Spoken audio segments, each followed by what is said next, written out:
of missions. And so I began to cast the vision of people having this as their full-time occupation. We talk about the full-time occupation of the intercessory missionary, not the weekend volunteer. I appreciate that a whole lot, I really do. I pastored for 17 years in Kansas City, and we had lots of folks who volunteered, and they did prayer meetings once or twice or 3 times a week, and I loved it, and they had full-time jobs and other assignments.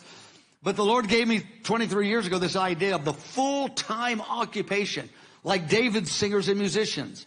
Well, we didn't have a model how to support that. It's a good idea, but, it does take money.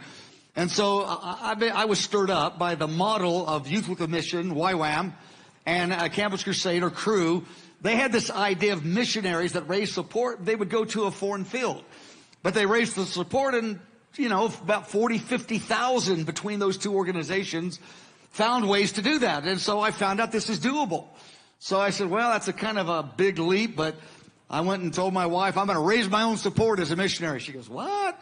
I go, well, there's literally about 50,000 people on the earth doing it right now. It is doable until the body of Christ, sees other ways to support this kind of thing. And we talked about intercessory missionaries, people that this would be their full-time job. And my prayer is that God would raise up about 1 million